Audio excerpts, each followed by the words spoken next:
Hi hello నమస్తే welcome back to iDream media. ఈరోజు మనతో ఉన్నారు amphi certified mutual fund distributor అయిన బోనిగల సలోమన్ గారు. సార్తో మాట్లాడదాం. ముఖ్యంగా రైట్ నౌ మీరున్న సిచ్యువేషన్లో ఇల్లు కొనడం అనేది మిమ్మల్ని పేదవారుగా మార్చేస్తుందా? అసలు ఇల్లు అనేది ఒక ఆస్తిగా లెక్క వేయచ్చా? అసలు మీ దగ్గర ఎంత డబ్బులు ఉన్నప్పుడు ఇల్లు కొనొచ్చు? ఈ క్వశ్చన్స్ అన్నిటికీ ఆన్సర్ తెలుసుకుందాం. Hi sir. నమస్తే అండి. సార్, ప్రతి ఒక్క మిడిల్ క్లాస్ వాళ్ళ కల ఒక సొంత ఇల్లు ఉండడం. అంటే నిజంగా ఒక 100 కార్లు ఉన్న ఫీలింగ్ రాదేమో కానీ ఒక సొంత ఇల్లు ఉంటే నాకు ధైర్యంగా అనిపిస్తుంది అనమాట. ఇది ప్రతి ఒక్క మిడిల్ క్లాస్ వాళ్ళు ఫీల్ అయ్యే ఒక కామన్ థింగ్ అని చెప్పొచ్చు. అందరూ కూడా ఇది కామన్ ఎమోషన్. కానీ అదే ఇల్లు కోసం 50 లక్షలు 80 లక్షలు లోన్ తీసుకొని ఒక 30 సంవత్సరాల పాటు బ్యాంక్ వాడికి ఈఎంఐ కడుతూ అప్పులో కూరిపోయి ఇల్లేమో దివాలా తీసేసి ఇలా చాలా ఇబ్బంది పడుతూ ఉన్నారు. ఇది నిజానికి ఇల్లు అనేది ఒక ఆస్తి కింద మనం కౌంట్ చేయొచ్చు అంటారా, లేదా అదొక బర్డెన్ అంటారా? రైట్ నో ఈ సిచ్యువేషన్ అనాలిసిస్గా మీరు మాకు ఇస్తారా? మంచి క్వశ్చన్ అడిగారు విరాట్ గారు. ఇది ప్యూర్గా మిడిల్ క్లాస్. అంటే మనం ఇక్కడ మిడిల్ క్లాస్ అని ఎవరిని కన్సిడర్ చేస్తున్నామంటే సుమారుగా ఒక నెలకి 50,000 నుంచి ఒక 2 లక్షల వరకు వచ్చే వాళ్ళ వరకు నేను మిడిల్ క్లాస్ కింద, అంటే lower middle class, upper middle class financial టర్మ్స్లో. మీరు అన్నట్టుగా ఇల్లు అనేది బిగ్గెస్ట్ ఎమోషనల్. ఫ్యామిలీకి ఇల్లు అనేది బిగ్గెస్ట్ ఎమోషనల్. అయితే ఇప్పుడు చూడండి విరాట్ గారు, అసెట్ లయబిలిటీస్ ఈ రెండింటికి డిఫరెన్స్ తెలుసుకోవాలి. ఫస్ట్ ఏంటంటే బాగా చదువుకొని కూడా సైంటిస్టులు అయ్యి డాక్టర్స్ అయ్యి హెచ్ఎన్ఐ సాఫ్ట్వేర్ ఇంజనీర్స్ బాగా ఇన్కమ్ వచ్చేవాళ్ళు కూడా, నెలకు 2-3 లక్షలు వచ్చేవాళ్ళు కూడా ఇంకా అప్పులో ఉంటున్నారంటే మెయిన్ ఏంటంటే ఫినాన్షియల్ నాలెడ్జ్ లేకపోవటం వల్ల, ఆర్థిక జ్ఞానం ఫినాన్షియల్ ఇంటెలిజెన్స్ లేకపోవటం వల్ల. అసలు అసెట్కి లయబిలిటీకి డిఫరెన్స్ ఏంటి? ఫస్ట్ థింగ్, అసెట్ అంటే ఏంటి అంటే ఆస్తి. ఆస్తి అంటే ఏంటంటే విరాట్ గారు, నా జేబులోకి రూపాయి రావాలి, అది అసెట్. నేను ఎక్కడ ఇన్వెస్ట్ చేసినా కానీ నా జేబులోకి రూపాయి రావాలి. ఇప్పుడు చూడండి, నేను ఎఫ్డీ చేశాను అనుకోండి విరాట్ గారు, లక్షకి నెలకి 500 నా జేబులోకి వస్తుంది, అసెట్టే. ఇన్ఫ్లేషన్ దాటి వస్తుందా తక్కువ వస్తుందా సెకండ్, ఎవ్రీ మంత్ నా జేబులోకి. తర్వాత ఒక రెంట్ వచ్చే రియల్ ఎస్టేట్ ప్రాపర్టీ కొన్నాను అనుకోండి, కమర్షియల్ రెంట్, అది అసెట్. ఇల్లు కొన్నాను, రెంట్ వస్తుంది, అది అసెట్. అయితే ఇక్కడ ఏమిటంటే ఇల్లు కొని ఈఎంఐ రూపేణా కొంటే అది లయబిలిటీ. అంటే మనం అప్పు తీసుకొని కొంటున్నాం ఈఎంఐ రూపేణా. ఆ ఇల్లు మనది కాదు. ఎప్పుడు అవుతుంది మనది?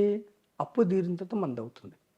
అయితే మిడిల్ క్లాస్ చేస్తున్న పెద్ద మిస్టేక్ ఏమిటంటే విరాట్ గారు, ఇప్పుడు యంగ్ కపుల్ ఉన్నారు, ఒక 1,50,000 వస్తుంది నెలకి సుమారుగా. మీకు తెలిసిన విషయం, హైదరాబాద్లో ఫ్లాట్ కొనాలంటే ఎంత అవుతుంది?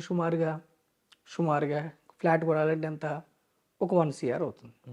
అంటే ఒక 1 CRలో ఒక 10 lakhs 15 lakhs డౌన్ పేమెంట్ కట్టి మిగతా 80 lakhs 85 lakhs లోన్ తీసుకుంటే కూడా నెలకు ఒక 70,000-80,000 ఈఎంఐ, 70,000 ఈఎంఐ పడుతుంది. అంటే నెలకి 70,000 20 నుంచి 30 సంవత్సరాల వాళ్ళు బ్యాంకుకి కట్టాల్సిందే. అంటే వాళ్ళు బ్యాంక్ కోసం పనిచేయాలి. ఇల్లు ఉందనే ఎమోషన్ ఉంటుంది, కానీ జీవితకాలం మనం దేనికోసం పనిచేయాలి? బ్యాంకు కోసం పనిచేయాలి. సెకండరీ ఏంటి? 1,00,000-1,50,000 ఇన్కమ్ ఉన్న వాళ్ళకి ట్యాక్సులు, ఇల్లు కొన్న తర్వాత ప్రాపర్టీ ట్యాక్స్. ఇల్లు కొన్న తర్వాత ఇల్లుతో ఆగుతుందా? దానికి మంచి ఫర్నిచర్ కావాలి. ఫర్నిచర్ క్రెడిట్ కార్డు ద్వారా, కన్జ్యూమర్ లోను, మళ్ళీ లోన్లో ఇరుక్కుంటాం. ఇల్లు కొన్న తర్వాత మంచి ఫ్లాట్ కొన్న తర్వాత ఏం చేస్తాం? జనరల్గా ఇంటీరియర్ డిజైనింగ్, కారు కొంటాం. కారులోన తర్వాత ట్రిప్స్గా. అంటే మన యొక్క డబ్బు మన వెంటనే, మనకి ఉద్యోగం వచ్చిన వెంటనే, అంటే 25 సంవత్సరాలు 30 ఏళ్ళు నాకు ఇల్లు లేదు, మా అమ్మా నాన్నలు తృప్తి పడతారు ఇల్లు కొంటే, నా చుట్టుపక్కల వారి దగ్గర గొప్పగా ఉంటుందని వెంటనే ఇల్లు కొంటే మీరు ఒక అప్పుల ఊపిలో కూరుకుపోయినట్లే. ఎమోషనల్గా ఆలోచించొద్దు అంటారు. ఇల్లు వెంటనే కొంటే మీరు అప్పుల ఊపిలో కూరుకుపోయినట్టే. ఈఎంఐ 20 నుంచి 25 ఏళ్ళు కట్టాల్సిందే కదా. కోటికి ఇంకొక కోటి ఎక్స్ట్రా కట్టాలి కదా. మీరు మీకోసం పని చేయరు ఇక అప్పుడు బ్యాంక్ కోసం పని చేస్తారు. ట్రూ. అవునా కదా. తప్పకుండా మీరు చెప్పింది నిజం. తర్వాత కార్లు, క్రెడిట్ కార్డులు, వెకేషన్కి వెళ్ళాలంటే క్రెడిట్ కార్డులు, టూర్స్కి వెళ్ళాలంటే, తర్వాత న్యూలీ మ్యారీడ్ ఒక 4 మళ్ళీ కిడ్ వస్తారు 1 ఇయర్కి, 4-5 ఇయర్స్తో స్కూల్ ఎడ్యుకేషన్ దానికి. అంటే మీరు వెంటనే ఇంటి ఈఎంఐలు ఇరుక్కుంటే మీకు ఇవన్నీ బర్డెన్లు అయిపోయి జీవితకాలం మీరు అప్పుల ఊబిలో కూరుకుపోతారు. సొల్యూషన్ ఏమిటి విరాట్ గారు? సొల్యూషన్ ఏమిటి? 25 ఇయర్స్ ఇల్లు లేదు, ఒక 7 ఇయర్స్ ఆగండి, 10 ఇయర్స్ ఆగండి, అంటే 35 వరకు మెచ్యూరిటీ వస్తుంది ఏజ్. సపోజు మీకు 1,50,000 వస్తుందండి, నేనేమంటున్నాను 50,000 సిప్పు పెట్టుకోండి, నెలకి 50,000 సిప్పు పెట్టుకోండి, 10 ఇయర్స్ పెట్టుకోండి, ఎక్కువ కూడా అవసరం లేదు, 10 ఇయర్సే. 50,000 ఇంటూ 12 months ఎంత అవుతుంది? 6 lakhs. 10 ఇయర్స్కి ఎంత? 60 లక్షలు. 12% లెక్క వేసుకోండి, గ్యారంటీడ్ కాదు, 1,20,00,000 అవుతుంది. అబ్బా. ఓకేనా. 10 ఇయర్స్ తర్వాత మీరు ఇల్లు కొంటే, 10 ఇయర్స్ తర్వాత మీరు ఇల్లు కొంటే, సరే ఈరోజు 1,00,00,000 ఉన్నది కొంచెం పెరగచ్చు, నేను కాదంటలేదు, అఫ్ కోర్స్ ఎంత కొంత. ఈ 1,20,00,000 నుంచి ఎస్డబ్ల్యూపి 1,80,000 70,000 ఎస్డబ్ల్యూపి పెట్టుకోవచ్చు కదా. 1,20,000 అంటే ఒక 80,000-90,000 పెట్టుకోవచ్చు కదా. ఇంటి లోన్ మీరు డౌన్ పేమెంట్ ఒక 20-30 లక్షలు కట్టండి, సిస్టమేటిక్ విత్డ్రాల్ ప్లాన్ పెట్టుకుంటే మీరు ఈఎంఐ, మీరు అసెట్ అంటే ఏమిటి?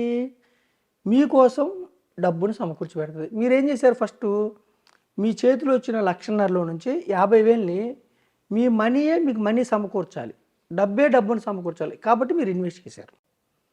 ఇన్వెస్ట్ చేసిన 60 లక్షలు ఏమైంది? 1,20,000. 1,20,000లోంచి ఎస్డబ్ల్యూ పెట్టుకుంటే మీ డబ్బులో నుంచే మీకు ఈఎంఐ వెళ్ళిపోద్ది. జీవితకాలం మీకు బడ్జెట్ పడింది అనుకోండి, ఒక 10-20,000 కట్టు. సో మీకు ఒక కార్పస్ బిల్డ్ అయింది. ఎందుకు బిల్డ్ అయింది? ఒక 7 ఇయర్స్, ఒక 10 ఇయర్స్ మీరు పోస్ట్ పోన్ చేయటం వల్ల.